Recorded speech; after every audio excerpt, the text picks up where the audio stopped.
ആകാശവാണി.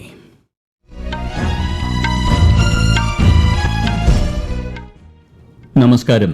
വാർത്തകൾ വായിക്കുന്നത് ഗോപകുമാർ.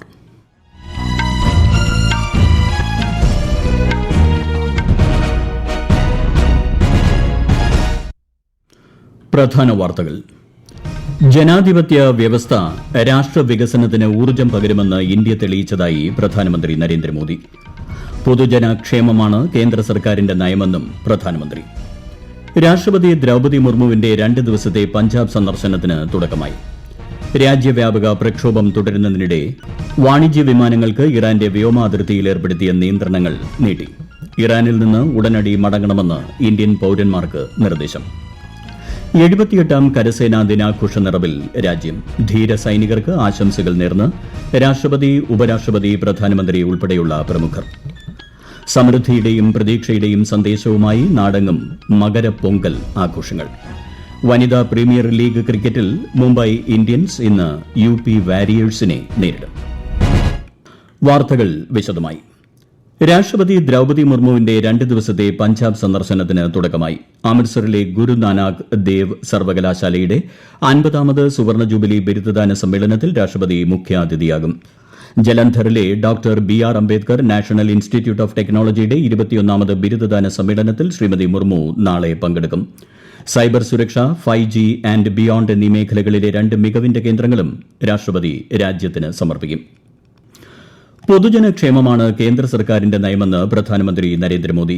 കോമൺവെൽത്ത് രാജ്യങ്ങളിലെ സ്പീക്കർമാരുടെയും പ്രിസൈഡിംഗ് ഓഫീസർമാരുടെയും 28ാമത് സമ്മേളനം ന്യൂഡൽഹിയിൽ ഉദ്ഘാടനം ചെയ്യുകയായിരുന്നു അദ്ദേഹം. ജനാധിപത്യ വ്യവസ്ഥ രാഷ്ട്രവികസനത്തിന് ഊർജ്ജം പകരുമെന്ന് ഇന്ത്യ തെളിയിച്ചതായും പ്രധാനമന്ത്രി പറഞ്ഞു. इस बार इस कॉन्फ्रेंस का मुख्य विषय effective delivery of parliamentary democracy है. जब भारत आजाद हुआ तो उस दौर में ये आशंका व्यक्त की गई थी कि इतनी डायवर्सिटी में भारत में लोकतंत्र टिक नहीं पाएगा. लेकिन भारत ने इसी डायवर्सिटी को डेमोक्रेसी की ताकत बना दिया. ലോക്സഭാ സ്പീക്കർ ഓം ബിർള സമ്മേളനത്തിൽ അധ്യക്ഷനായിരുന്നു. 42 കോമൺവെൽത്ത് രാജ്യങ്ങളിലെയും 4 അർദ്ധ സ്വയംഭരണ പാർലമെന്റുകളിലെയും 61 സ്പീക്കർമാരും പ്രിസൈഡിംഗ് ഓഫീസർമാരും സമ്മേളനത്തിൽ പങ്കെടുക്കുന്നുണ്ട്. ഇന്ത്യൻ പൌരന്മാർ ലഭ്യമായ ഗതാഗത മാർഗ്ഗങ്ങളിലൂടെ ഇറാനിൽ നിന്ന് മടങ്ങണമെന്ന് ടെഹ്റാനിലെ ഇന്ത്യൻ എംബസി. ഇനിയൊരു അറിയിപ്പുണ്ടാകുന്നതുവരെ ഇറാനിലേക്കുള്ള യാത്ര ഒഴിവാക്കണമെന്നും ഉടനടി മടങ്ങണമെന്നും ഇന്ത്യൻ പൌരന്മാർക്ക് വിദേശകാര്യ മന്ത്രാലയം കർശന നിർദ്ദേശം നൽകി. ഹെൽപ്പ് ലൈൻ നമ്പറുകൾ വഴിയോ cons.tehran@mea.gov.in എന്ന ഇമെയിൽ വിലാസത്തിലോ ടെഹ്റാനിലെ ഇന്ത്യൻ എംബസിയുമായി ബന്ധപ്പെടാവുന്നതാണ്. രാജ്യവ്യാപക പ്രക്ഷോഭം തുടരുന്നതിനിടെ വാണിജ്യ വിമാനങ്ങൾക്ക് ഇറാന്റെ വ്യോമാതിർത്തിയിൽ ഏർപ്പെടുത്തിയ നിയന്ത്രണങ്ങൾ നീട്ടി. വിഷയത്തിൽ നയതന്ത്ര നടപടികൾ സ്വീകരിക്കാൻ ഇറാൻ വിദേശകാര്യമന്ത്രി അബ്ബാസ് അരഗ്ചി ആവശ്യപ്പെട്ടിരുന്നു. അതേസമയം ഇറാനിലെ പ്രതിഷേധങ്ങളിൽ 2600-ലേറെ പേർ കൊല്ലപ്പെട്ടതായി വിദേശ മാധ്യമങ്ങൾ റിപ്പോർട്ട് ചെയ്തു. ഇന്ന് 78ാമത് കരസേനാ ദിനം. നെറ്റ്വർക്കിംഗും ഡേറ്റ സെൻട്രിസിറ്റിയും എന്നതാണ് ദിനാഘോഷ പ്രമേയം. രാഷ്ട്രപതി ദ്രൌപദി മുർമു, ഉപരാഷ്ട്രപതി CP രാധാകൃഷ്ണൻ, പ്രധാനമന്ത്രി നരേന്ദ്രമോദി, രാജ്യരക്ഷാമന്ത്രി രാജ്നാഥ് സിംഗ് തുടങ്ങിയവർ സേനാംഗങ്ങൾക്ക് ആശംസ നേർന്നു. രാജ്യത്തിന്റെ ഐക്യം, പരമാധികാരം, അഖണ്ഡത എന്നിവ സംരക്ഷിക്കുന്നതിൽ ഇന്ത്യൻ സൈന്യം നിർണായക പങ്ക് വഹിക്കുന്നതായി രാഷ്ട്രപതി അഭിപ്രായപ്പെട്ടു. കർത്തവ്യ നിർവഹണത്തിനിടെ ജീവത്യാഗം ചെയ്ത ധീര സൈനികരെ രാഷ്ട്രം നന്ദിപൂർവ്വം സ്മരിക്കുന്നതായി ഉപരാഷ്ട്രപതി പറഞ്ഞു. ഇന്ത്യൻ സൈന്യത്തിന്റെ ധൈര്യത്തെയും ദൃഢനിശ്ചയത്തെയും അഭിവാദ്യം ചെയ്യുന്നതായി പ്രധാനമന്ത്രി സമൂഹമാധ്യമത്തിൽ കുറിച്ചു. രാജസ്ഥാനിലെ ജയ്പൂരിൽ നടന്ന ദിനാഘോഷ പരേഡിൽ കരസേനാ മേധാവി ജനറൽ ഉപേന്ദ്ര ദ്വിവേദി സല്യൂട്ട് സ്വീകരിച്ചു. ന്യൂഡൽഹിയിലെ ഭാരത് മണ്ഡപത്തിൽ നടക്കുന്ന ദേശീയ സ്റ്റാർട്ടപ്പ് ദിനാഘോഷത്തെ പ്രധാനമന്ത്രി നരേന്ദ്രമോദി നാളെ അഭിസംബോധന ചെയ്യും. സ്റ്റാർട്ടപ്പ് ആവാസ വ്യവസ്ഥയുമായി ബന്ധപ്പെട്ട എല്ലാവർക്കും ഇത് വളരെ സവിശേഷമായ ദിവസമാണെന്ന് DPIIT സെക്രട്ടറി അമർദീപ് സിംഗ് ഭാട്ടിയ മാധ്യമങ്ങളോട് പറഞ്ഞു.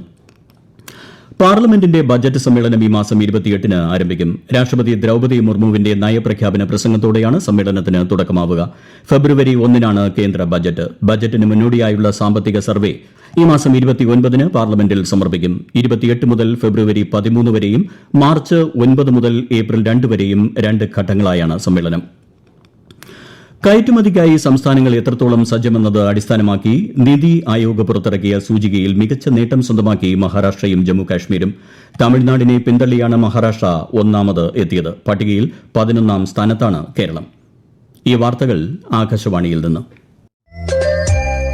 ആകാശവാണി വാർത്തകളും വാർത്താ അധിഷ്ഠിത പരിപാടികളും all India radio news Thiruvananthapuram YouTube ചാനലിലും @ഓൾ India radio news Thiruvananthapuram Facebook പേജിലും AIR ന്യൂസ് _തിരുവനന്തപുരം ഇൻസ്റ്റഗ്രാം അക്കൌണ്ടിലും @AIR ന്യൂസ് _TVM X ഹാൻഡിലും ലഭ്യമാണ്. ഇന്ത്യയുടെ വൈവിധ്യമാർന്ന പാരമ്പര്യങ്ങളെ ആഘോഷിക്കുന്നതിനൊപ്പം അവയുടെ തനതായ സ്വത്വങ്ങൾക്കുള്ള ആദരം കൂടിയാണ് കാശി തമിഴ് സംഗമമെന്ന് പ്രധാനമന്ത്രി നരേന്ദ്രമോദി. ഇത്തരമൊരു സംഗമം സംഘടിപ്പിക്കാൻ കാശിയേക്കാൾ മികച്ച സ്ഥലമില്ലെന്നും അദ്ദേഹം പറഞ്ഞു. ആയിരക്കണക്കിന് വർഷങ്ങളായി ലോകമെമ്പാടുമുള്ള ജനങ്ങൾ മോക്ഷം തേടിയെത്തുന്ന കാശിക്ക് തമിഴ് സംസ്കാരവുമായി ആഴത്തിലുള്ള ബന്ധമുണ്ടെന്നും പ്രധാനമന്ത്രി വ്യക്തമാക്കി. തമിഴ്നാടിന്റെ കൊയ്ത്തുത്സവമായ മകരപ്പൊങ്കൽ ഇന്ന്. തമിഴ് കലണ്ടറിലെ പുതുവത്സരം കൂടിയാണിത്. ഉപരാഷ്ട്രപതി CP രാധാകൃഷ്ണൻ, പ്രധാനമന്ത്രി നരേന്ദ്രമോദി ഉൾപ്പെടെയുള്ളവർ ആശംസകൾ നേർന്നു. സമൃദ്ധിയുടെയും പ്രതീക്ഷയുടെയും സന്ദേശമാണ് പൊങ്കൽ നൽകുന്നതെന്ന് ഉപരാഷ്ട്രപതി ആശംസാ സന്ദേശത്തിൽ പറഞ്ഞു. എല്ലാവരുടെയും ജീവിതത്തിൽ ഐശ്വര്യവും സന്തോഷവും കൊണ്ടുവരാൻ പൊങ്കൽ ആഘോഷങ്ങൾ വഴി തെളിക്കട്ടെയെന്നും പ്രധാനമന്ത്രി നരേന്ദ്രമോദി ആശംസിച്ചു. കേരളത്തിന്റെ സാംസ്കാരിക തലസ്ഥാനത്തെ ആവേശത്തിലാഴ്ത്തി 64ാമത് സംസ്ഥാന സ്കൂൾ കലോത്സവം. 2ാം ദിവസത്തിലെ മത്സരങ്ങൾ പുരോഗമിക്കുമ്പോൾ കണ്ണൂർ ജില്ലയാണ് മുന്നിൽ. തൃശൂരിൽ നിന്നും ആകാശവാണി ജില്ലാ പ്രതിനിധി ഭരിത പ്രതാപ് തയ്യാറാക്കിയ റിപ്പോർട്ട്. ആദ്യ ദിനം മുതൽ 17.5 പവൻ സ്വർണ്ണക്കപ്പിനായി വാശിയേറിയ പോരാട്ടമാണ് നടക്കുന്നത്. 249 മത്സര വിഭാഗങ്ങളിൽ 58 മത്സരങ്ങളാണ് ഇതുവരെ പൂർത്തിയായിരിക്കുന്നത്. അറബിക്, സംസ്കൃത കലോത്സവങ്ങളും ഒപ്പത്തിനൊപ്പം മുന്നേറുന്നുണ്ട്. കപ്പ് വിട്ടുതരില്ലെന്ന വാശിയിൽ കണ്ണൂരാണ് ഇപ്പോൾ മുന്നിലെത്തിയിരിക്കുന്നത്. വീറും വാശിയും ഒട്ടും കുറയാതെ കോഴിക്കോട് തൊട്ടു പിന്നാലെയുണ്ട്. 2 പോയിന്റ് വ്യത്യാസത്തിൽ തൃശൂരും മുന്നേറുന്നു. പാലക്കാടും തിരുവനന്തപുരവും യഥാക്രമം 4ഉം 5ഉം സ്ഥാനത്തുണ്ട്. വനിതാ പ്രീമിയർ ലീഗ് ക്രിക്കറ്റിൽ ഇന്ന് നടക്കുന്ന മത്സരത്തിൽ മുംബൈ ഇന്ത്യൻസ് UP വാരിയേഴ്സിനെ നേരിടും. നവി മുംബൈയിൽ രാത്രി 7:30-നാണ് മത്സരം. 15ാം കേരള നിയമസഭയുടെ 16ാം സമ്മേളനം ഈ മാസം 20-ന് ആരംഭിക്കും. ഗവർണറുടെ നയപ്രഖ്യാപന പ്രസംഗത്തോടെയാണ് സഭാ സമ്മേളനം ആരംഭിക്കുന്നത്. ഈ മാസം 29-ന് ധനമന്ത്രി KN ബാലഗോപാൽ സംസ്ഥാന ബജറ്റ് അവതരിപ്പിക്കും. മാർച്ച് 26 വരെ 32 ദിവസമാണ് സഭ സമ്മേളിക്കുക. ഫെബ്രുവരി 6 മുതൽ 22 വരെയുള്ള കാലയളവിൽ സഭ ചേരുന്നതല്ല.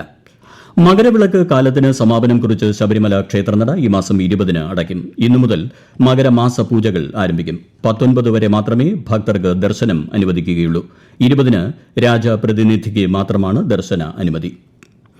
രാജ്യത്തെ ഓഹരി വിപണികൾ നഷ്ടത്തോടെ വ്യാപാരം തുടരുന്നു. സെൻസെക്സ് 245 പോയിന്റ് ഇടിഞ്ഞ് 83,382-ലും നിഫ്റ്റി 67 പോയിന്റ് താഴ്ന്ന് 25,665-ലും വ്യാപാരം തുടരുന്നു. സ്വർണ്ണവിലയിൽ കുറവ്. പവന് 600 രൂപ കുറഞ്ഞ് 1,05,000 രൂപയും ഗ്രാമിന് 13,125 രൂപയുമാണ് ഇന്നത്തെ വില. പശ്ചിമബംഗാളിലെ മുർഷിദാബാദിൽ SIR ഹിയറിംഗ് ക്യാമ്പിലുണ്ടായ ആക്രമണത്തിൽ കേന്ദ്ര തെരഞ്ഞെടുപ്പ് കമ്മീഷൻ നിയമ നടപടി സ്വീകരിച്ചു. സംഭവവുമായി ബന്ധപ്പെട്ട് തിരിച്ചറിയാത്ത അക്രമികൾക്കെതിരെ FIR ഫയൽ ചെയ്തതായാണ് വിവരം. തൃണമൂൽ കോൺഗ്രസ് MLAയുടെ സാന്നിധ്യത്തിലാണ് ആക്രമണം നടന്നതെന്ന് ആരോപണമുണ്ട്. ഉത്തരവാദികളായവരെ തിരിച്ചറിയാൻ അധികൃതർ അന്വേഷണം ഊർജിതമാക്കി. മഹാരാഷ്ട്രയിൽ ബൃഹൻ മുംബൈ മുനിസിപ്പൽ കോർപ്പറേഷൻ ഉൾപ്പെടെ 29 മുനിസിപ്പൽ കോർപ്പറേഷനുകളിലേക്കുള്ള വോട്ടെടുപ്പ് പുരോഗമിക്കുന്നു. 29 മുനിസിപ്പൽ കോർപ്പറേഷനുകളിലെ 893 വാർഡുകളിലായി 2869 സീറ്റുകളിലേക്കാണ് പോളിംഗ് നടക്കുന്നത്. വൈകുന്നേരം 5:30 വരെ വോട്ടെടുപ്പ് തുടരും. നാളെയാണ് വോട്ടെണ്ണൽ. ഛത്തീസ്ഗഡിലെ സുക്മ ജില്ലയിൽ 29 മാവോയിസ്റ്റുകൾ പോലീസിന് മുന്നിൽ കീഴടങ്ങി. സംസ്ഥാന സർക്കാരിന്റെ പുനരധിവാസ നയം പ്രകാരം കീഴടങ്ങിയ മാവോയിസ്റ്റുകൾക്ക് 50,000 രൂപ വീതം നൽകും. പ്രധാന വാർത്തകൾ വീണ്ടും.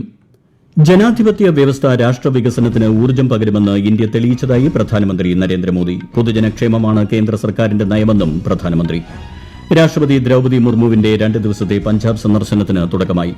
രാജ്യവ്യാപക പ്രക്ഷോഭം തുടരുന്നതിനിടെ വാണിജ്യ വിമാനങ്ങൾക്ക് ഇറാന്റെ വ്യോമാതിർത്തിയിൽ ഏർപ്പെടുത്തിയ നിയന്ത്രണങ്ങൾ നീട്ടി. ഇറാനിൽ നിന്ന് ഉടനടി മടങ്ങണമെന്ന് ഇന്ത്യൻ പൌരന്മാർക്ക് നിർദ്ദേശം. 78ാം കരസേനാ ദിനാഘോഷ നിറവിൽ രാജ്യം. ധീര സൈനികർക്ക് ആശംസകൾ നേർന്ന് രാഷ്ട്രപതി, ഉപരാഷ്ട്രപതി, പ്രധാനമന്ത്രി ഉൾപ്പെടെയുള്ള പ്രമുഖർ. സമൃദ്ധിയുടെയും പ്രതീക്ഷയുടെയും സന്ദേശവുമായി നാടെങ്ങും മകരപ്പൊങ്കൽ ആഘോഷങ്ങൾ. വനിതാ പ്രീമിയർ ലീഗ് ക്രിക്കറ്റിൽ മുംബൈ ഇന്ത്യൻസ് ഇന്ന് UP വാരിയേഴ്സിനെ നേരിടും. വാർത്തകൾ കഴിഞ്ഞു. അടുത്ത വാർത്താ പ്രക്ഷേപണം വൈകിട്ട് 3 മണിക്ക്.